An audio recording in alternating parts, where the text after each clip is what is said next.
नमस्कार बच्चों, मैं Hemant Mishra, Nexus India learning की साइंस फैकल्टी आपके सामने NDA NA national defence academy naval academy का इंफॉर्मेशन इंट्रोडक्शन, इसके रिटन पैटर्न एग्जामिनेशन और इसके एसएसबी का आपके सामने लेकर आया। ठीक है, इस एग्जामिनेशन को वो जो बच्चे दे रहे हैं ना, उन्हें जॉब करने का पसंद नहीं है। ठीक है, उनका पैशन है आर्मी। ठीक है, उनका पैशन है हमारी आर्म फोर्स, उनका पैशन है हमारा जो सेना है, उनका पैशन है हमारे भारत माता को सर्व करना। ठीक है, उन्हीं ब्रेव बच्चों के लिए जिन्होंने इतनी छोटी सी उम्र में ये समझ लिया कि उनको क्या करना है, उन्हीं ब्रेव बच्चों के लिए ये एग्जामिनेशन बनाया गया है। तो आओ इसी एग्जामिनेशन की थोड़ी इंफॉर्मेशन लेते हैं। ठीक है, NDA NA national defence academy naval academy इस एग्जामिनेशन का नाम है। ठीक है, इसको कंडक्ट करवाती है हमारे देश की सबसे बड़ी संस्था जो कि एग्जाम कंडक्ट कराती है, यूनियन पब्लिक सर्विस कमीशन। ये बहुत ही बड़े-बड़े एग्जाम करवाती है, जैसे आपने सुना होगा civil services examination, CAPF, CDS, और वैसे ही एनडीए को भी यूपीएससी ही कंडक्ट करवाती है। ठीक है, टाइमिंग की बात करें तो बच्चे टाइमिंग इस एग्जाम की होती है 5 घंटे। 5 घंटे का ये एग्जाम होता है, तो आप, और ये एक ही दिन में होता है। तो आप सोचो कि ये एग्जाम आपसे रिटन में नॉलेज तो चेक कर रहा है, एट द सेम टाइम वो आपसे ये भी चेक कर रहा है कि आप कितने परसीव हो, कितने आप एक सिचुएशन को झेल जाओगे। ठीक है, एक क्रिटिकल थिंकिंग आप में अंदर कितनी ज्यादा है। ठीक है, तो ये सारी चीजें जो है ये एग्जाम आपसे चेक करते हैं। ठीक है, तो आओ अपने न्यू एस्पिरेंट्स के लिए ये इंफॉर्मेटिव वीडियो को शुरू करते हैं। ठीक है, यूपीएससी इसको कंडक्ट करवाता है। इस एग्जामिनेशन की टाइमिंग की बात हम थोड़ी आगे करेंगे। ठीक है, इसके बाद में इसकी एलिजिबिलिटी की बात करूं, एलिजिबिलिटी जो है 16 से 19 साल के जो नौजवान छात्र हैं, ठीक है, वो इसमें एलिजिबल है इस एग्जामिनेशन को देने के लिए।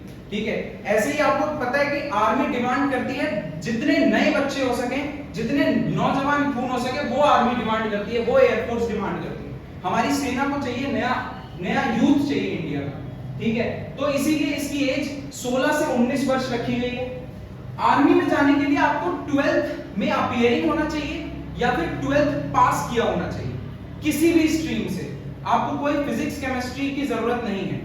बट हाँ, अगर आपको एयरफोर्स या नेवल एकेडमी में जाना है तो आपको अपने 12वीं क्लास में physics chemistry math subject combination होना जरूरी है। ठीक है, समझ गए? एग्जामिनेशन पैटर्न मतलब सिलेबस के बारे में समझ गए कि क्या है। सबसे पहले आर्मी में आपको 12th किसी भी स्ट्रीम से चलेगा, बट एयरफोर्स और नेवल एकेडमी में क्या है, पीसीएम की जरूरत है। आगे बढ़ते हैं, इस एग्जाम में आता क्या क्या है। बेटा इस एग्जाम में ना 2 कोड होते हैं। कोड 01 में होता है मैथ्स और कोड 02 में होती है जीएटी। ठीक है, जनरल एबिलिटी टेस्ट। ठीक है, जो मैथ्स है वो 2.5 घंटे का पेपर होता है और आपका सुबह 10 बजे से शुरू हो जाता है और 12:30 बजे तक चलता है। इस एग्जाम में, इस मैथ्स के पेपर में आपके 2.5 घंटे का पेपर है और इसमें 120 क्वेश्चन पूछे जाएंगे। ठीक है, आप ये 120 क्वेश्चन जिसकी मार्किंग 300 मार्क्स है टोटल, वो आप देके बाहर आए। 1 घंटे का आपका रेस्ट होगा, 12:30 से लेके आपका रेस्ट शुरू होगा और उसके बाद आपका एग्जाम शुरू होगा। 12:30 बजे जब आपका मैथ्स का एग्जाम खत्म होगा तो उसके बाद आपको स्कूल से थोड़ी देर के लिए बाहर निकाला जाएगा। उस समय आप अपनी जीएटी की प्रिपरेशन कर सकते हैं।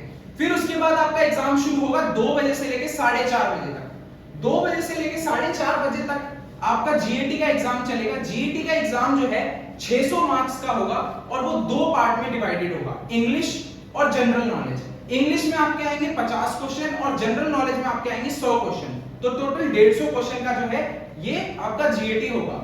अब इसमें क्या क्या आएगा वो मैं आपको आगे डिस्कस करके बताता हूं। तो बच्चों पेपर कोड 01 मैथ्स का 120 क्वेश्चन है और 2.5 मार्क्स एक क्वेश्चन के हैं। तो टोटल कितने हो गए, 300 मार्क्स का पेपर हो गया मैथ्स का। ठीक है, और आपकी 1/3 की नेगेटिव मार्किंग है। मतलब अगर 3 क्वेश्चन गलत करोगे तो एक जो सही किया होगा वो भी गलत हो जाएगा। ठीक है, और इसमें जो इंपॉर्टेंट टॉपिक है आपके जो कि बहुत बार आप पूछे जाते हैं, और मैथ्स की बात करूंगा मैं, टू बी ऑनेस्ट तो बहुत मतलब पूछते 11th-12th की मैथ्स हैं, बट हाँ बहुत ज्यादा टफ नहीं पूछते। लाइक जेई एडवांस टाइप की या जेई मेंस टाइप की मैथ्स नहीं पूछते आपसे नॉर्मल 11th-12th की नॉर्मल मैथ्स पूछी जाती है। जैसे अलजेब्रा में बहुत इजी क्वेश्चन आएगा, मैट्रिक्स डिटरमिनेंट में भी इजी क्वेश्चन, ट्रिग्नोमेट्री है उसके बाद आपके analytical geometry, differential calculus, integral calculus और फिर प्रोबेबिलिटी। और ऐसे भी 1-2 एक और है, ठीक है, ये बहुत इंपॉर्टेंट टॉपिक्स हैं जो कि रिपीटेडली पूछे जाते हैं एनडीए एग्जामिनेशन। और आपको मैंने नेगेटिव मार्किंग का तो बता ही दिया कि 1/3 की नेगेटिव मार्किंग है। अब अगर हम बात करें पेपर कोड 02 की, जो कि आपका होगा कितने बजे से कितने बजे, 2 बजे से 4:30 बजे तक, उसकी अगर मैं बात करूं तो वो 2 पार्ट में डिवाइडेड है। इंग्लिश में आपके 50 क्वेश्चन आएंगे, जीके में आपके 100 क्वेश्चन आएंगे, टोटल आपके 150 क्वेश्चन आएंगे, और एक क्वेश्चन की मार्किंग यहाँ पे 4 नंबर है, ठीक है। यहाँ पे एक क्वेश्चन की मार्किंग थी 2.5 नंबर, यहाँ पे एक क्वेश्चन की मार्किंग है 4 नंबर, तो आपके टोटल जो नंबर बनते हैं यहाँ पे वो बनता है 600 नंबर का पेपर जीएटी का। अब मैं बात करूं जीएटी में जो इंग्लिश है उसमें आपको क्या करना है। इंग्लिश में आपको ना ग्रामर पे बहुत ध्यान देना है, क्योंकि जो 50 क्वेश्चन होंगे ना आपके, वो ग्रामर से बहुत ज्यादा उसमें प्रोबेबिलिटी होगी कि आने की, मतलब बहुत ज्यादा परसेंटेज में ग्रामर से क्वेश्चन आते हैं। और ग्रामर में आपको पार्ट्स ऑफ स्पीच अच्छे से कर लेनी है, सारी टेंसेस अच्छे से कर लेना है, एक्टिव वॉइस पैसिव वॉइस अच्छे से कर लेना है, ठीक है। तो इन सब से क्वेश्चन बहुत बनते हैं, क्लोज टेस्ट आता ही आता है, ठीक है। और वोकैबुलरी में आप डे टू डे लाइफ में अगर आप न्यूज़पेपर या फिर कुछ बुक ले पढ़ते हैं वोकैबुलरी की, तो आपकी वोकैबुलरी यहाँ पे क्लियर हो जाएगी। इतनी वोकैबुलरी पूछते हैं। अगर आप इजीली पढ़ते हैं 10-10 क्वेश्चन 20-20 वर्ड्स जो पढ़ते हैं हर दिन के, तो भी आप इसको कर देंगे। और ज्यादातर वोकैबुलरी ना आपके सेंसिंग से भी क्लियर हो जाती है यहाँ पे, ठीक है। इतनी हार्ड वोकैबुलरी नहीं पूछते हैं कि आपसे क्लियर ही ना हो, ठीक है। उसके बाद अगर बात करें हम जीके की, जीके 100 क्वेश्चन पूछे जाते हैं, ठीक है। 150 में से 50 इंग्लिश, 100 जीके। जीके में क्या क्या पूछेंगे आपसे, सबसे बड़ा पैटर्न जो आता है जीके में, सबसे बड़ी मार्किंग जो है वो होती है फिजिक्स की, ठीक है। फिजिक्स की मार्किंग होती है 100 मार्क्स की फिजिक्स आती है आपकी, 60 मार्क्स 100 मार्क्स की फिजिक्स का मतलब 25 क्वेश्चन फिजिक्स से हैं सीधा, ठीक है। अगर एक क्वेश्चन 4 नंबर का है तो 25 क्वेश्चन सीधा फिजिक्स से हैं, ठीक है। केमिस्ट्री की बात करें तो 60 मार्क्स की फिर केमिस्ट्री, उसके बाद ये प्रायोरिटी बेसिस पे है। फिर उसके बाद जनरल साइंस की बात करें जिसमें बायो है, मोस्टली ये बायो है, ठीक है। तो बायो की बात करें तो 40 मार्क्स की बायो, हिस्ट्री 80 मार्क्स की है, ज्योग्राफी 80 मार्क्स की है, और बाद में करंट भी आपसे पूछी जाती है। इसीलिए मैं बोल रहा हूं कि थोड़ा थोड़ा अपने लाइफ में जो है न्यूज़पेपर को भी ऐड करें, ठीक है, क्योंकि करंट भी आपकी 40 मार्क्स की आएगी, ठीक है।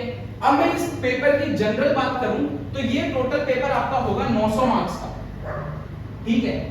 और ये पेपर क्या है, आपको न्यूज़पेपर को ऐड करने के लिए मैं आपको इसीलिए बोल रहा हूं बच्चे, क्योंकि आपकी 40 मार्क्स की करंट अफेयर आने वाली है, और करंट अफेयर आपसे जनरल करंट अफेयर ही पूछी जाती है, ठीक है, जो आपके आसपास चल रहा है। तो इसीलिए मैं आपको चाहता हूं कि आप थोड़ा थोड़ा न्यूज़पेपर या आसपास जो चल रहा है उससे अवेयर रहें, ठीक है। अब अगर मैं बात करूं इस पूरे पेपर की, ठीक है, तो ये 900 नंबर का पेपर है रिटन, ठीक है। मगर आपको ऐसा जरूरी नहीं है कि आपको 900 में से 900 ही लाने तभी आप एसएसबी के लिए क्वालिफाई हैं, ठीक है। 350 से 400 मार्क्स इसकी कट ऑफ जाती है, ठीक है। अगर आप 350 से 400, कभी कभार थोड़ी ज्यादा हो जाती है, अगर आप उतने ले आते हैं तो आप एसएसबी के लिए क्वालिफाई हैं, एसएसबी के लिए क्वालिफाई हो जाएंगे, ठीक है। एसएसबी आपका इंटरव्यू है, 5 दिन का ये इंटरव्यू होता है, ठीक है। इस इंटरव्यू की बात करें तो ये इंटरव्यू भी आपका 900 मार्क्स का ही होता है, 900 मार्क्स का ही ये इंटरव्यू भी होता है, ठीक है। इस इंटरव्यू में जो जो चीजें होंगी वो हम किसी और वीडियो में कवर करेंगे। अभी के लिए जो है आपका रिटन पार्ट की इंफॉर्मेशन मैंने आपको पूरी दे दी है, ठीक है। तो शुक्रिया, धन्यवाद। शेयर करिए, अगर अच्छा लगे तो लाइक करिए, सब्सक्राइब करिए। Okay, bye.